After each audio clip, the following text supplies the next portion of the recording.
여러분, 베드로는 한 여종 앞에서 나는 예수님을 모른다고 첫 번째 부인의 말을 하였습니다. 그러나 베드로의 이 죄는 여기서 끝나지 않았습니다. 두 번째 부인은 첫 번째 부인과는 또 다른 더 강력한 그런 부인이었습니다. 이 사람은 나사렛 예수와 함께 있었도다. 또 다른 여종이 베드로에게 말하자 베드로는 어떻게 말했습니까? 베드로가 맹세하고 또 부인하여 이르되 나는 그 사람을 알지 못하노라 하더라. 그러면서 맹세하고 부인했다. 첫 번째 부인은 그냥 모른다 했지만 지금 맹세하면서 부인했습니다. 이 말의 뜻은 나는 그를 시인하지 않는다. 나는 기독자가 아니다라는 그런 베드로의 그런 졸렬한 모습이 아닐 수가 없었던 것입니다. 나는 예수님을 모르고 나는 그를 믿고 따른 자가 아니다. 여러분, 그렇지 않죠? 베드로가 어떻게 이렇게 말할 수가 있겠습니까? 베드로는 예수님에서 모든 것을 버린 자가 아닙니까? 예수님과 함께 3년이나 함께한 자가 아닙니까? 베드로는 어느 누구보다도 예수님을 더 아는 자가 베드로가 아니었습니까? 그런데 또 베드로는 지난날에 사람들 앞에서 예수님은 살아계신 하나님의 아들이라고 고백하지 않았습니까? 그러했던 베드로가 왜 이 지경이 되었을까요? 오늘날에도 베드로처럼 사람들 앞에서 예수님을 믿는 자이다 적극적으로 드러내지 못하는 사람들이 많습니다. 사람들 앞에서 예수님을 담대히 전하지 못하는 자들이 참으로 많습니다. 이때 있으면 얼마나 마음이 아프실까요? 이러한 원인은 무엇일까요? 앞에 보면 58절에 베드로가 멀찍이 예수를 따라 예수님을 베드로는 멀찍이 따라갔습니다. 이것이 원인이었던 것입니다. 가까이서 따라가고 가까이서 주님께 헌신해야 되는데 이렇게 멀찍이 따라간 사람은 베드로처럼 넘어질 수밖에 없는 것입니다. 사랑하는 성도 여러분, 늘 예수님 가까이 따라가시기를 축원합니다. 늘 주님 가까이 있어야 돼요. 늘 깨어 예배함으로 주님 가까이서 머물러야 되고 늘 깨어 기도함으로 주님 안에 거해야 됩니다. 늘 주님을 찬양함으로 주님의 성령의 영에 거해야 된 것입니다. 사랑하는 여러분, 성령으로 충만하며 믿음으로 충만하시기를 축원합니다. 이런 사람은 세상이 감당하지 못하는 진정한 믿음의 사람이 될 수가 있는 것이죠. 사랑하는 여러분, 멀리 주님을 따라가는 모습이 있습니까? 그렇다면 지금 예수님을 멀리하고 배반하고 예수님의 마음을 아프게 하는 중인 것임을 잊지 마시고 이제 이 새벽에 결단함으로 주님 가까이서 주님을 따르는 예수님의 제자 되시기를 축원합니다. 베드로는 오늘 본문에 보면 한 여종 앞에서 69절 71절에 보면은 한 여종 앞에서 또 다른 여종이, 여러분 이 여종은 어떤 힘이 있는 자가 권세가 있는 자가 아닙니다. 아무 힘도 없고 권세가 없는 그런 자예요. 사실 베드로가 나 예수 믿는다 따른다 말한다 할지라도 그 여종이 베드로가 어떻게 할 수가 없습니다. 여러분, 이렇게 힘없고 이렇게 권세 없는 사람 앞에서도 베드로는 믿음을 못 지켰던 것입니다. 여러분, 엘리야도 마찬가지였죠. 엘리야도 이세벨의 유혹 앞에서 도망가지 않았습니까? 근데 여러분, 이세벨은 그래도 권세라도 있었죠. 여러분, 근데 이 여종은 아무것도 아니잖아요. 굉장히 베드로는 한 여종 앞에서 비굴해진 것입니다. 바로 이것이 왜 그렇습니까? 베드로가 겟세마네 동산에서 깨어 기도하지 않았을 때 이렇게 믿음을 없는 모습으로 예수님을 부인하게 된 결과를 맞게 된 것입니다. 여러분, 우리가 깨어 기도하지 않으면요, 우리도 믿음을 타협하게 되고 비굴한 삶을 살게 되는 것입니다. 두려움의 종, 사탄의 종 노릇하며 살게 되는 것입니다. 사람 앞에서 마땅히 해야 될 말, 해야 될 권면, 해야 될 복음 전파, 이걸 못하게 돼요. 사람의 두려움의 종이 되는 거예요. 오늘날에도 얼마나 이 사람의 눈치를 보느라 제대로 말을 못하고 또 두려움의 종 노릇하는 사람들이 얼마나 많습니까? 사랑하는 성도 여러분, 이 새벽에 우리가 그 모든 두려움의 종에서, 사람의 종에서 벗어나기를 선포합시다. 나는 더 이상 사람의 종이 아니다. 나는 더 이상 두려움의 종이 아니다. 여러분, 담대히 믿음으로 말하시고 믿음으로 권면하시고 믿음으로 복음을 선포하십시오. 우리가 왜 사람의 눈치를 보고 사람을 두려워하면서 예수님을 잘 전하지 못해야 되겠습니까? 그럴 이유가 전혀 없는 것이죠. 여러분, 깊은 기도를 들으십시오. 깊은 기도가 없는 사람은 이렇게 사람 앞에서 나약해지고 비굴해지게 되는 것입니다. 깊이 깨어 기도하시고 깊이 깨어서 예배하십시오. 기도가 강력해지면 담대해집니다. 예배가 깊어지면 담대해집니다. 무서울 것도 두려울 것도 없어지는 것입니다. 이런 은혜가 임하기를 축원합니다. 오늘 베드로는 사람들의 질문에 세 번째 뭐라고 또 그는 말하고 있습니까? 네가 그 사람을 도당이다. 그러자 베드로는 저주하며 맹세하여 이르되 나는 그 사람을 알지 못하노라. 저주하며 맹세함으로 모른다고 그는 입증하고 있는 것입니다.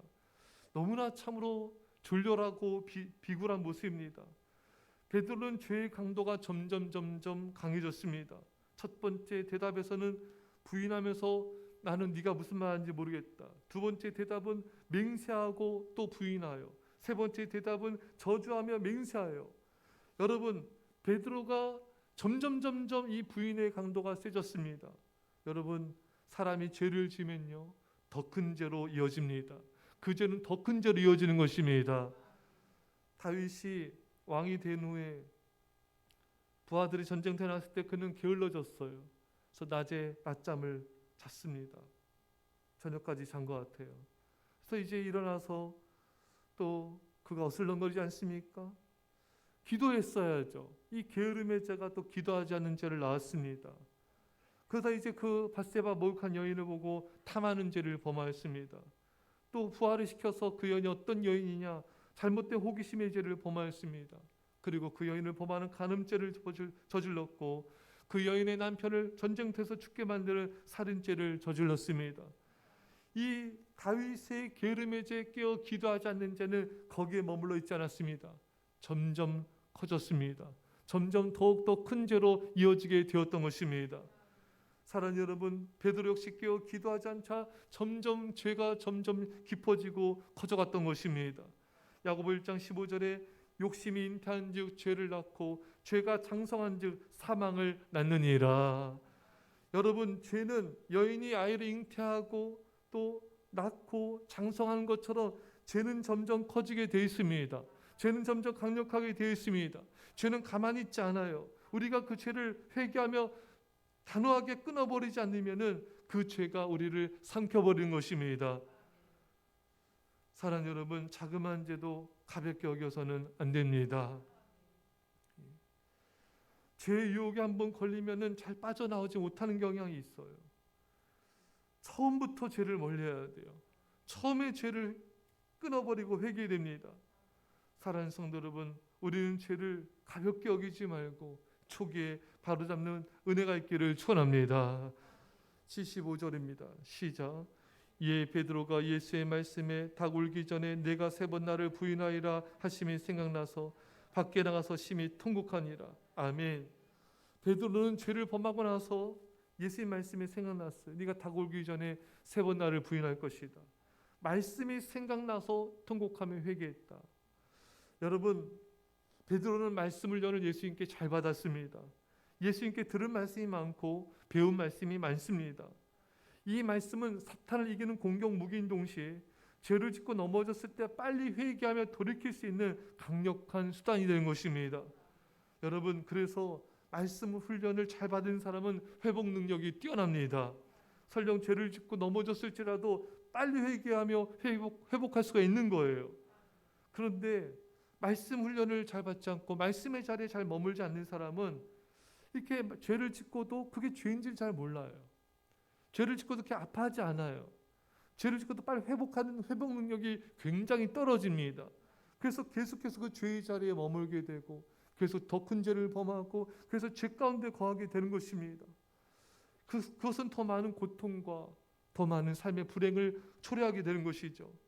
사랑하는 여러분, 여러분과 저는 늘 말씀의 자리에 머물러야 됩니다. 늘 말씀을 훈련돼야 되고 말씀을 가까하셔야 돼요. 그것이 우리가 죄를 범했을 때 오늘 내가 읽었던 성경 말씀이 생각이 나는 거예요. 오늘 내가 들은 말씀이 생각이 나는 거예요. 그래서 하나님께서 나에게 오늘 새벽에 말씀하셨구나. 그래서 내게 오늘 나에게 새벽에 또 아침에 큐티를 통하여 통독을 통하여 내게 말씀하셨구나. 그게 찔림으로 다가오는 것입니다. 이런 사람 빨리 회개하며 돌이키며 회복할 수가 있는 것입니다. 그러나 말씀의 자리에서 깨어 있지 않는 사람, 또 날마다 말씀 묵상을 깊이 하지 않는 사람은 자기의 죄에 대해서 민감성이 떨어지게 되고 금방 타협하고 자기 합리하게 되고 그 죄의 자리에 머물므를 통하여 더 큰 고난과 고통을 겪게 된 것입니다. 사랑하는 여러분, 늘 말씀의 자리에서 말씀을 가까이 하시고 말씀을 주하러 묵상함을 통하여서 죄를 지어 넘어졌을 때에도 그 말씀을 기억하고 빨리 돌이킬 수 있기를 축원합니다. 베드로의 회개는 어떠했습니까? 심히 통곡하니라. 베드로의 회개는 통곡이었습니다. 깊이 마음 아파하고 눈물을 쏟아내며 죄를 뉘우치는 그런 회개였습니다. 그런데 오늘날의 많은 교인들의 회개는 그냥 입술로 죄 지은 것만 회개하고 정말 이런 통곡하는 회개가 잘 없습니다. 깊이 마음 아파하고 깊이 괴로워하면서 뉘우치는 회개가 예전보다 많이 없어진 그런 모습을 보게 됩니다. 사랑하는 여러분, 베드로 이 회개를 우리가 갖기를 주님 원하십니다. 마음 깊이 통곡하며 통회하며 자복하는 회개를 하나님이 받으십니다. 시편 51편 17절에 하나님께서 구하시는 제사는 상한 심령이라. 하나님이여 상하고 통회하는 마음을 주께서 멸시하지 아니하시리이다. 이 다윗이 범죄에서 상한 마음이 됐어요. 죄를 아파했습니다. 이 상한 심령, 이 상한 마음의 회개가 바로 제사 예배라는 것입니다. 사랑하는 성도 여러분, 오늘날에 이런 깊은 회개를 드린 사람이 얼마나 될까요? 이런 통곡하는 회개를 누가 드리고 있을까요? 하나님 그 사람을 찾고 계십니다. 내가 그것을 제사로 받아주리라.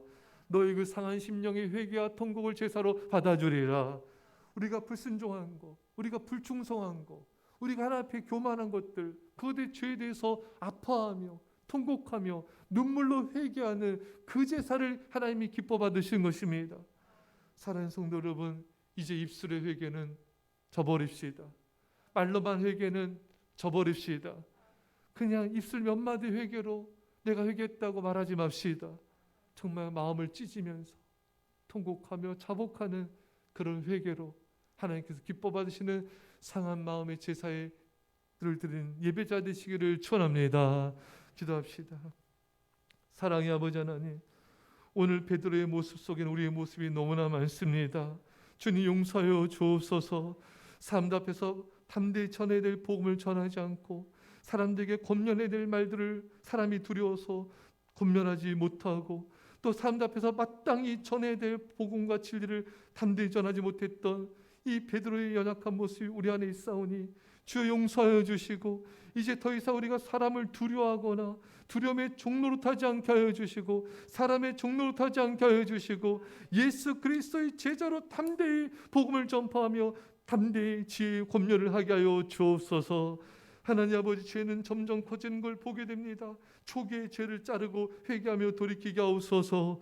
깨어 기도하지 않았을 때 이런 죄가 일어난 걸 우리는 보게 되는데 주여 새벽에 깨어 기도하게 하시고 골방에서도 깨어 기도하게 하여 주시고 깨어 기도하는 믿음의 영성으로 승리하게 하여 주옵소서. 하나님 아버지, 참으로 이 베드로 같은 깊은 통곡의 회개가 있게 하옵소서. 이 새벽에 주님, 우리가 입술로 회개한 것들을 회개하오니 주님 용서해 주시고 통회하며 자복하는 심령으로 아버지 상한 마음의 제사로 주님께 영광 돌리며 주님께서 기뻐 받으시는 그런 회개자가 예배자가 되게 하여 주옵소서. 감사드리며 예수님의 이름으로 기도합나이다. 아멘.